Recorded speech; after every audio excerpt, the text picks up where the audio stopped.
I think we can kick things off for those of you who are already here. Today's brown bag is obviously Griffin, who's dressed to the nines today. Looking good, bud. And the topic of the brown bag today is best weekend ever. Right. Floor's yours. Um, and what this is going to be focused on is kind of, well, wishing you the best weekend ever, how we can sort of plan that, and also it's going to be based in mindfulness. And these things that I'm going to talk about, you can use for uh, your professional life and also as well as personal life. And so I think you'll see how you can apply these things in both places. And if I lost you on corkscrew, come back. And if you have a pen and paper, you might need it. Right, so this is what we'll be talking about. We're going to start with a 2-minute exercise. Then we're going to talk about gratitude, your voice and how you use it. I'm going to give you a tip. We'll talk about moving yourself, talking about setting intentions, the good kind of stress, anxiety, the bad kind of stress, and then we'll finish with a 2-minute exercise again. I don't have a clicker. I was trying to do anything to make it work, but I couldn't. All right, the M word. So talking about mindfulness, and basically mindfulness. I can't wrap it all up in one short presentation, but a good way to think about it is kind of focusing inward, because so much of what we focus on is projected onto other things, our projects, our families, anything that we have to do, our obligations, and we have to project that focus out. So this is about kind of taking the focus inward toward yourself, and it actually takes a lot of energy to do this. That's why people practice it. That's why people practice sitting still and practice meditation, for example. So all of these things kind of after this slide are going to be kind of building on this mindfulness. So we'll go back to that sometimes, and just how you sit still and how you focus, refocus on yourself. All right, so we're going to take a couple minutes, and I have a few questions here. What have you done this week? So I want you to kind of reflect on that. Who around you makes you happy, and have you treated yourself this week? So I'm not gonna define what treated yourself means, but I just want to sit still for a couple minutes and I want to think about that. And we're all at home, so you're getting paid for this, but also, you can lay down if you want to. Just get comfortable and let's just sit for a couple minutes. All right, I'm going to set a timer, and if you would join me, you can close your eyes if you want to, but just kind of reflect on these things. Time starts now.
All right, that's time.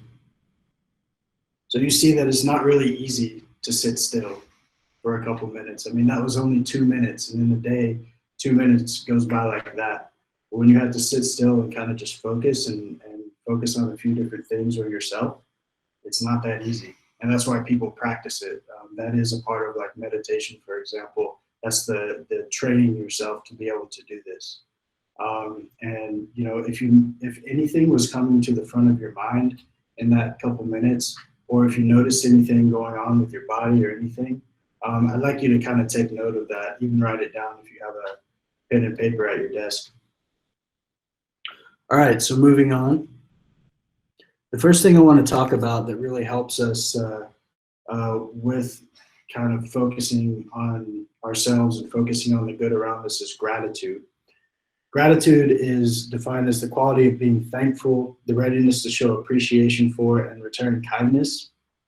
And I really like this because as an idea, it's one of the more tangible ideas, I think, because gratitude exists in every culture and it almost takes the same shape. We all are familiar with this, I would say. So the practice of gratitude, and you can actually practice this thing, is a really good thing to do. And the first part of that is realization. So the first part of it is just realizing the things around you that you can be grateful for. And it can be anything from small to big, micro to macro. Like I'm grateful for the awesome meal I had last night. I'm grateful for my family. I'm grateful that the weather's beautiful today. Anything like this that you can find to highlight, that works. And an important part is speaking that. So you don't have to be psycho. You don't have to tell anybody. You don't have to tell your partner. But it is important to say it out loud. So you know, and you can do it. Try to do it while you're brushing your teeth, or do it quietly to yourself at the tram stop while you're waiting on a tram. It takes no time to just think back and think about the things that you're thankful for and you're grateful for, and speak it. And what you can expect when you do this is to have more things that you are grateful for, because you start noticing it. You make a habit of it, and you start noticing, wow, like this is really cool, and these things probably already exist in your life, but when you notice them more, it gets that much better because you actually take time to recognize that. So this is kind of the practice of gratitude, and it's a really strong, powerful thing to practice. And guys, stop me at any time if you have a question or a comment or anything like that. These are just some ideas I've been reading about lately. So the next one is about voice and what you voice. And have you noticed that it's so much easier to hate on people and things than it is to say good things about people and things? And I really don't know why that is, but I was one thing, you know, that kind of ties in closely with that gratefulness is when a positive thought crosses your mind about somebody, especially, or something, just voice it. And it's different. It's a little bit different from giving a compliment, because compliments can kind of put people on the spot. But for example, if you're talking to a couple people and someone else comes up and you think that person has um, some virtue about them that's really cool, why not just say it? For example, you know, I think that person's really smart, and every time I hang around them, I'm just really impressed. And I don't know, maybe to some of you that sounds fake, but if that's a genuine thought, then it helps perception of other people, even if they already have a set perception. It helps the people you're speaking about, and indirectly, it helps the person that just came up in the conversation. So this is a pretty cool thing to do, I think. And I wrote on the slide about thinking about people at Salsita, just because we can all relate to that. But I'm always impressed by just who's in the room with me, and the skill set, the personalities, and just the way that people in Salsita get things done. And I say that a lot, even to my friends that know nothing about Salsita. So I think it's a good practice. If anything runs across your mind that's positive, why not just voice it? All right, moving on. And this is sort of a little bit of a different form of gratitude. All right. So here's a little tip, and this is goes in the same vein. This is more about like a little psychology trick. Um, but a lot of things. Well, let me just start with these sentences. What do you think goes in these blanks? I think that's a good idea. Blank. I do this. That's a cool car. Blank. It's cheap. I like GitHub. Blank. It has some similar problems as others I've tried. Does anybody know what might go in those blanks?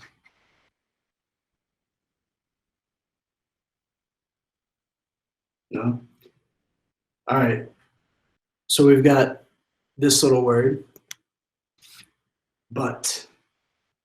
And I've got a little bit of a problem with this word, and because whenever I use it, it automatically negates the first clause of the sentence. So if I take the first sentence and I say, I think that's a good idea, but I do this, I'm basically throwing the first part of that sentence away. I think that's a good idea, but, and I'm highlighting whatever I would do, right?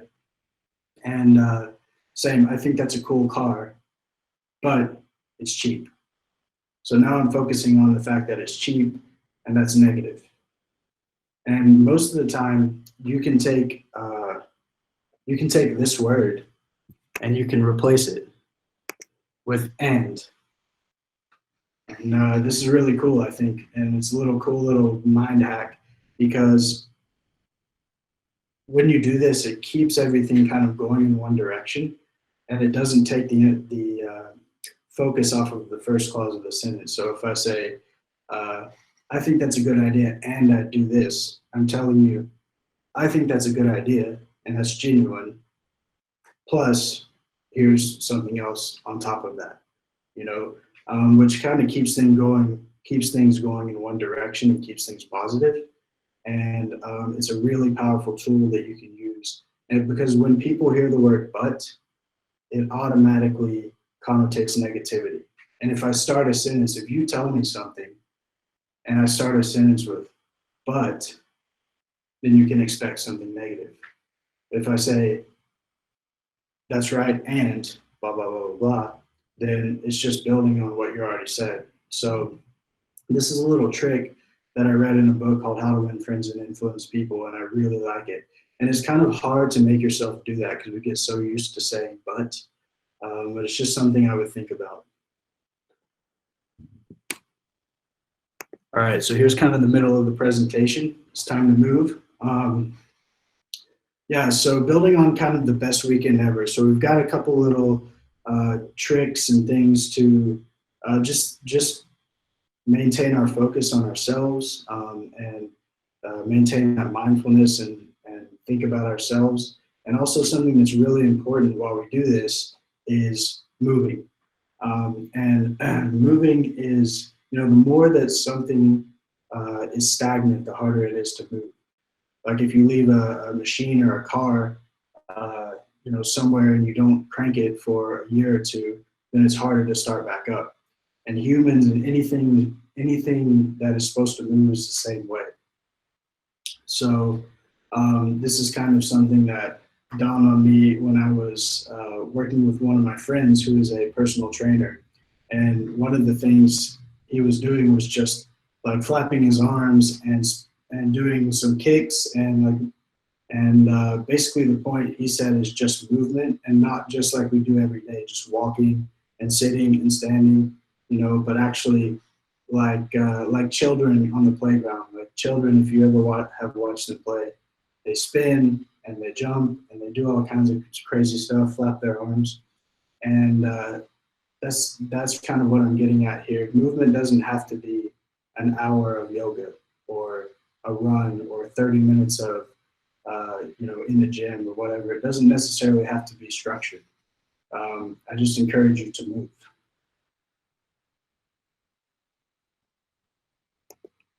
So,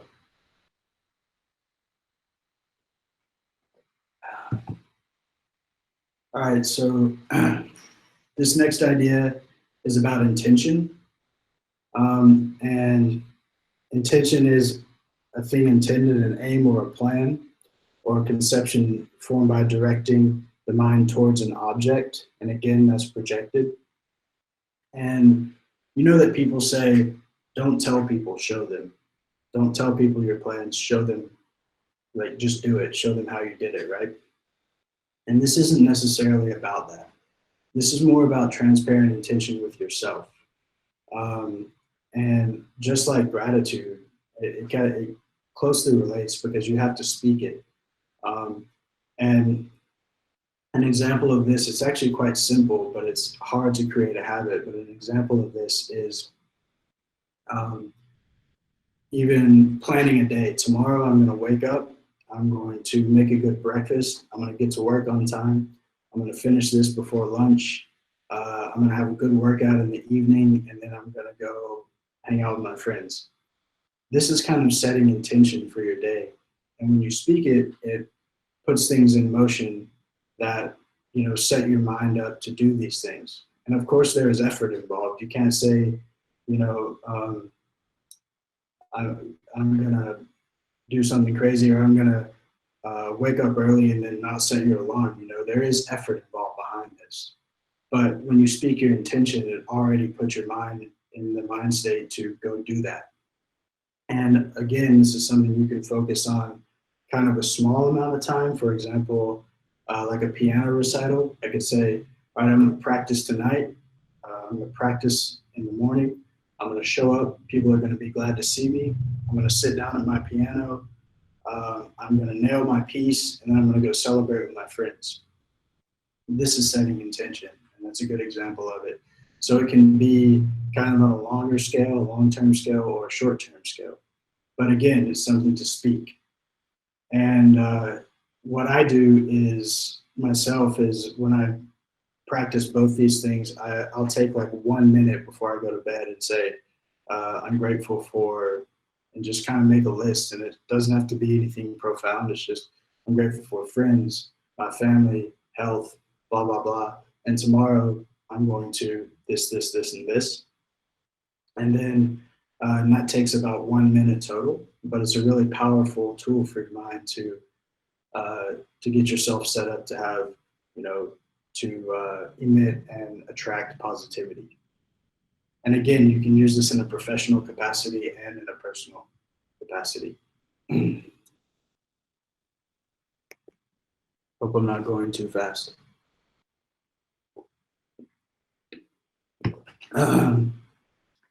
So, excuse me. So I wrote an article. I think about 6 people read it. So thanks to those 6 people for the Salsita blog about stress and talking about good stress and the stress that we want. Because there is a threshold of pressure that you need and stress to perform that most of us need. And I think that varies a little bit. But for example, I remember in school, if our professor said, hey, you have 3 months to do a project, personally, I probably wouldn't even start investing time until a month later, and you know, and it would start up slow. So, and that's because different people need different thresholds of that pressure to perform well. And you know, and maybe we can just call it a lack of discipline, but it is something important. So that's and that's why in work we create milestones, we run sprints, and we have deadlines, and that kind of happens naturally. Like a reasonable deadline, that's a great example of this good kind of stress. And also like a really crazy deadline that you're overwhelmed and you're working weekends, that's a good example of the bad kind of stress. So professionally, this kind of happens naturally. And but personally, you know, you can also create this for yourself by setting those goals. And it can be like, you know, I'm going to finish this book by next week. And you can have some kind of milestone. For example, I'm going to order the next book I want to read, and I'm going to finish that before it comes in. And that's kind of playing a little game with yourself to create a little bit of pressure to get that done. Or I'm going to learn to play this song on guitar by next month. And I'm going to, so in that case, I might call a friend and say, in a month, I'm going to play this song. Whether I know how to play it or not, I'm going to sit in front of you with my guitar and I'm going to play it. And these are examples of how to create that good stress for yourself and just set those goals. And that way it motivates you to sit down and get these things done. So this is eustress, positive stress. And the last point, talking about kind of the bad stress, anxiety, and we all have anxiety, I think. But I didn't structure this like the other slides really. I just put a couple quotes because I just want to touch on this and then we'll get away from it. But I think it's important to balance with that eustress and mention it. So here is a quote from Ma, from The Grapes of Wrath. That's her name. Ma is an old country lady, and this is old country wisdom. And she said, up ahead, there are 1,000 lives that we might live. But when it comes, there'll only be one. And if I live all of them, it's too much. And I read that recently and thought it was pretty cool because just the way that she says it, but also she's saying like, I can only take what I can control right now and work on that. And if I leave my mind, 3 months ahead or however many, however much time ahead on whatever's going to happen in the future, then I'm just wasting a lot of energy. And then that relates to the one down below. You can't plow a field by turning it over in your mind, meaning take what you can control and what you can affect and start working on that. So this is a good approach to anxiety, I think, just kind of breaking down, okay, what can I control? That's what, an approach when that good stress turns into bad stress if that happens. So that's just kind of a point on anxiety. All right. So we're going to do the same exercise again. We're going to take a couple minutes. See if you can reflect on any of these ideas. We got gratitude, we got voicing, replacing but with and. If you're going to move yourself this weekend, and setting intentions. And let's just take time to kind of focus a little bit, observe silence, and again, I'll set the clock and we'll get started.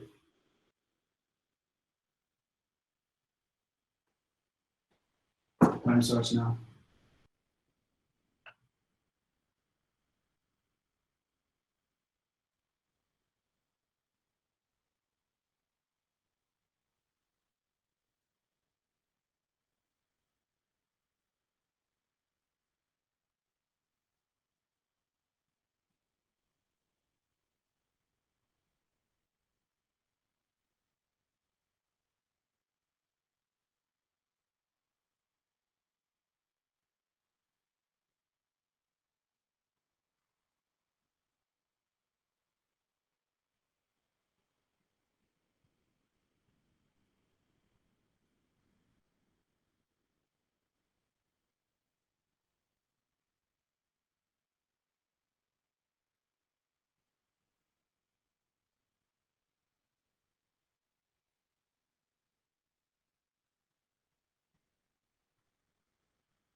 All right, cool. So that's time. For me, at least, that was actually a little bit, felt a little bit shorter than the first one. but I hope you took a chance to reflect a little bit and breathe. All right, so I've got a challenge. I'd like you to have the best weekend ever. And these are some things I'd like you to consider. Write them down if you like, or take a picture of this slide. But see if you can practice a little bit of gratitude and set intentions for a day. And if you don't think you can do that, or if you think you will forget, you can set intentions for the rest of the afternoon. That's cool too. Do something active, move yourself. Consider your stress. And if a positive thought runs across your mind about somebody or something, just say it. You can even say it to the wind. It doesn't matter. But just voice it. And there's a little bonus if you like. But this is the challenge for the weekend. Thank you. And I hope that you guys had the best weekend ever. And if you want to ask any questions or talk about any of that, feel free to holler at me. And that's my presentation. That's my brown bag. Maybe eat a piece of chocolate, drink a glass of wine, and have a good weekend.